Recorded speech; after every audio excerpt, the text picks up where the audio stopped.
स्वागत है आप सभी का भारत के नंबर 1 एजुकेशन प्लेटफॉर्म विद्याकुल में। मैं शालिनी आपके बालाजी एजुकेटर आज आप सभी के लिए लेकर आई हूँ CUT 2025 का रोड मैप।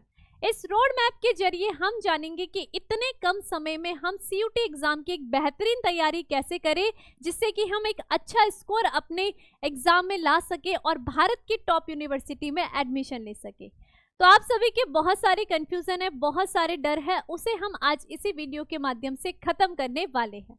सबसे पहले आप सभी को पता है भारत की टॉप यूनिवर्सिटी में एडमिशन के लिए आप लोगों ने CUT एग्जाम का फॉर्म तो भर लिया होगा, लेकिन अब CUT एग्जाम की तैयारी कैसे करनी है, कैसे उसमें क्वेश्चंस पूछे जाएंगे, इसके बारे में मैं बात करती हूँ।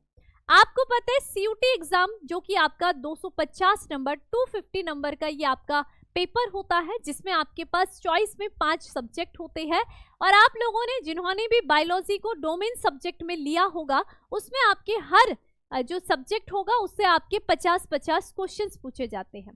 तो इसी तरीके से डोमेन सब्जेक्ट में अगर आपने बायोलॉजी चूज किया तो उसमें भी आपके पूरे सिलेबस से आपके 50 क्वेश्चंस पूछे जाएंगे। अब बहुत सारे बच्चे आगे जाकर BSc करना चाहते हैं, BSc ऑनर्स करना चाहते हैं या फिर नर्सिंग BSc ये सब करना चाहते हैं, तो उन्होंने अपने फॉर्म में BSc के लिए या और जो भी आपके कोर्सेज होंगे इसके लिए आपने डोमेन सब्जेक्ट में बायोलॉजी चूज किया होगा, जिसको आपके 50 क्वेश्चंस आपको देखने के लिए मिलेंगे। लेकिन अब तैयारी कैसे करनी है CUT एग्जाम के लिए, हमारे पास बहुत ही कम टाइम बचा है और इतने कम टाइम पर हमारे पास इतना समय नहीं है कि हमें पूरा का पूरा सिलेबस इतने कम टाइम पर पढ़ना है। आप एक बार क्लास 12 पढ़ चुके हो, अब आपका एक रिवीजन का टाइम है, तो मैं आपको टिप्स बताऊंगी कि कैसे आप 2025 CUT एग्जाम में एक अच्छा स्कोर प्राप्त कर सकते हो। तो इसके लिए आप सभी को पास जो आपके दिमाग में बैठ रहा है कि मैम PYQs करने हैं, कहाँ से करने हैं, हमें NCERT फॉलो करनी है या नहीं करनी है, तैयारी कैसे करनी है, इसके लिए आपके पास मैं एक एग्जाम टिप्स आपके साथ शेयर करने वाली हूँ। सबसे पहले आप सभी को मैं बता दूं कि आप लोग जो भी पढ़ रहे हो वो सारा का सारा NCERT से पढ़िए। फॉलो करनी है अपने CUT एग्जाम के लिए आपको NCERT। तो NCERT जब आप पढ़ोगे उसके साथ साथ, क्योंकि देखो पढ़ा तो आपने पहले भी है, सब्जेक्ट की आपको यहाँ पर तैयारी नहीं करनी है, आपको MCQs की तैयारी करनी है। तो जितना हो सके आप क्या करिए, प्रैक्टिस PYQs। सबसे पहले PYQs, आप सभी को पता है कि CUT के एग्जाम अभी केवल 2 या 3 साल में ही हुआ होगा, तो आपके जितने भी वो 2-3 साल में एग्जाम हुए हैं आप क्या करिए उसके सारे के सारे PYQs को सॉल्व जरूर कर लीजिए। उसके अलावा साथ ही साथ मॉक टेस्ट जरूर दीजिए, बहुत इंपॉर्टेंट है। जितने ज्यादा मॉक टेस्ट दोगे उतना ज्यादा आपको पता चलेगा कि आपके कौन से टॉपिक कमजोर है, कौन से टॉपिक में आपको ज्यादा मेहनत करनी है। मॉक टेस्ट के लिए मैं आपको बता दूं कि विद्याकुल ऐप में CUT निर्णय हमारा एक बैच आया है, जिसमें कि आपको प्रैक्टिस कराई जाते हैं सेम टू सेम आपका CUT का पेपर आपको दे करके। तो आप विद्याकुल ऐप को भी ज्वाइन कर सकते हो CUT निर्णय के साथ और वहां पर भी अपने मॉक टेस्ट को दे सकते हो। इसी के साथ आपको क्या करना है, रिवाइज शॉर्ट नोट्स।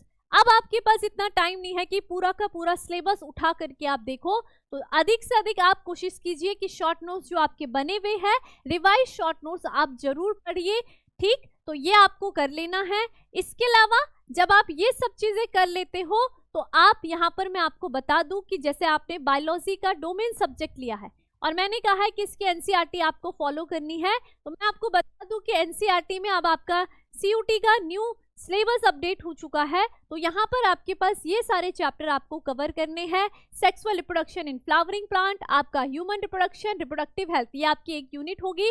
दूसरी principle of inheritance and variation, molecular basis of inheritance evolution, ये आपकी दूसरी यूनिट है। Human health and development, microbes in human welfare, ये आपकी तीसरी यूनिट, जिसमें 2 चैप्टर आते हैं।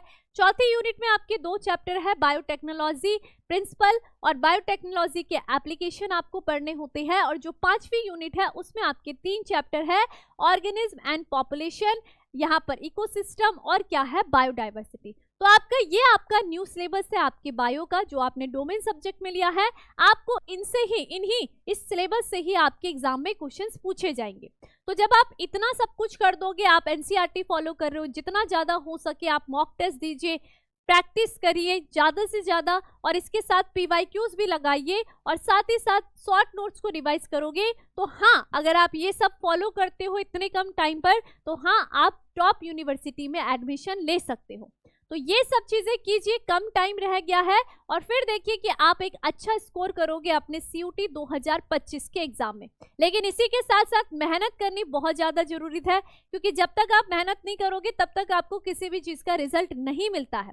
तो इसलिए जितना आपके पास समय बचा है उसको बिना वेस्ट करे अपना पूरा फोकस अपने CUT 2025 एग्जाम पर लगा दीजिए, और इसमें एक अच्छा स्कोर लाने का पूरा प्रयास कीजिए। और इसी के साथ आपकी क्लासेस संभव बैच में भी चल रही है, और साथ ही साथ CUT निर्णय में आपको डेली यहाँ पर मॉक टेस्ट दिए जाते हैं, और साथ ही साथ प्रैक्टिस सेट को सॉल्व भी कराया जाता है। तो आप हमारे विद्याकुल ऐप के साथ भी जुड़ सकते हो। तो इसी के साथ ऑल द बेस्ट आप सभी को आपके CUT 2025 के एग्जाम के लिए।